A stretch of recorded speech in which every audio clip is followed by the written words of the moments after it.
Now, I just want to take 2 or 3 minutes and show you 3 of the popular sites. Now, these are 3 that personally I would never put through a tool, simply because if I do so, I can't have full control over them, because I think they're very important, because potentially you could get a massive amount of traffic from them. The first is dig.com, D-I-G-G, you can see it up here, .com. Now, dig.com is a news site. It doesn't respond well to everything going on here. Sure, you can put everything you want on here, but what I would recommend is that you put on something that's newsworthy for Dig. Dig is very much more news and serious focused, if you like. It's I don't know if this is quite the right word for it. It's a grown up social bookmarking site. It's for sort of highbrow people, if you like. The real benefit of Dig is you can get a massive amount of traffic. Now you can see here the stuff on the front page. Now every time someone digs your article, it will appear back up here, because these are made popular recently. Now the reason you want to be careful about what you can put here is this little button here, the berry button. What this means is that if I read something and I think, God, that's a load of rubbish, what on earth is that doing here? I click that button, it takes the dig away. Too many of these and it goes completely off the site. And that's why you don't want to put any old rubbish on here.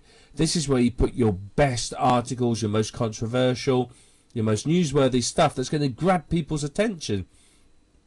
And then people are just going to click the dig, because people who come in and read the site, when they read something and like it, they'll just click the dig button, and that pops it up again and gives it a benefit. Now you can see here, obviously the more digs it has, the better, the more popular it is. So what you can do is you can use the Mechanical Turk, for example, to get people to dig your site. You just get them to come along here, dig your site, and off they go.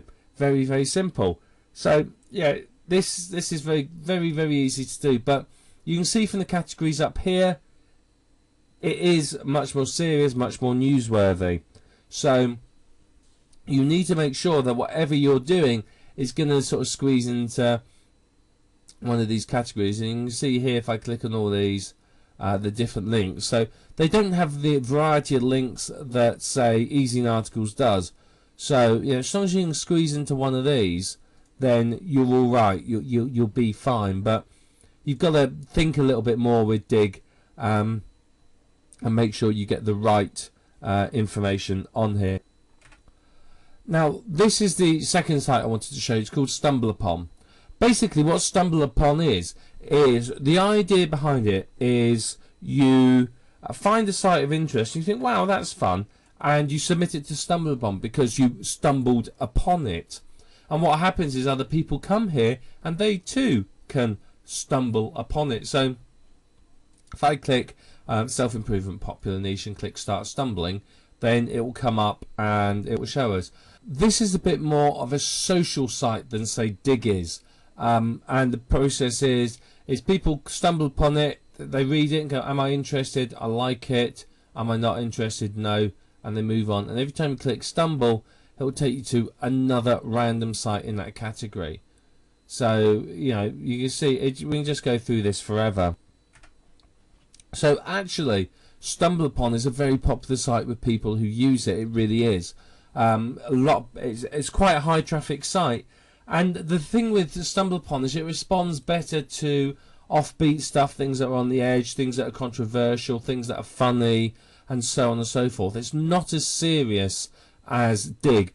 Dig is very much, as I say, a very newsy site, very much think CNN and BBC. It's very self-important maybe, whereas Dig is a bit more playful, a bit funnier, pokes fun at itself. So if you, depending on what sort of your article is, you could put it on either of these. But the reason I don't say automatically submit to these is you can get your social bookmarks removed from these sites. If enough people say I don't like it, then it will be taken off the site. Now the reason that could be a problem is, say for example Google comes along to Dig and finds your link on there today. It goes, oh right, there's your link. It comes back tomorrow and your link's gone. It goes, something must be wrong with that site. Why is it gone?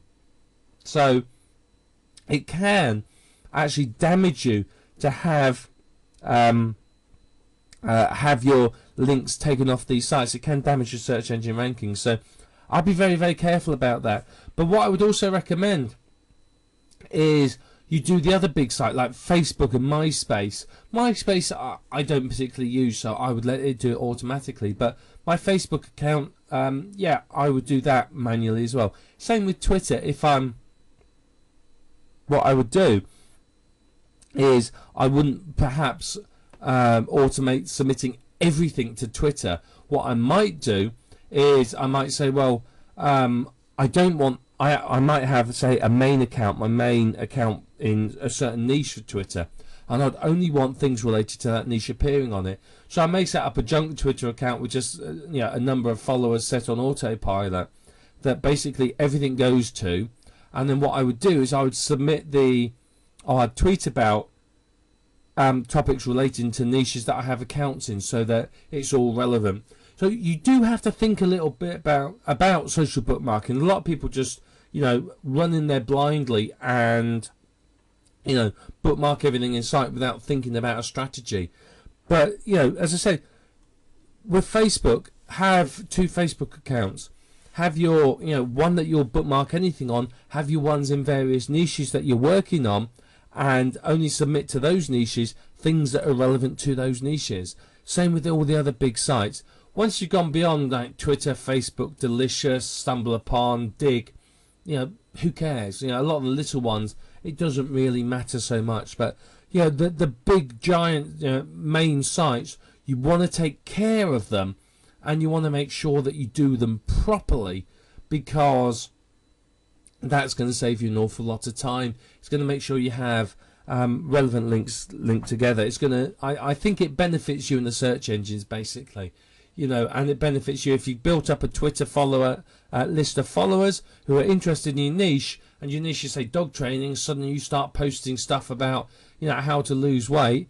They're going to start dropping you as someone they follow, because they're not going to understand why it's there. So that's why it's very important. If you actually use any of these sites, you may have to separate out what bookmarks you post to which account, simply to keep it congruent, so that your people that are watching what you do on that site don't get too confused.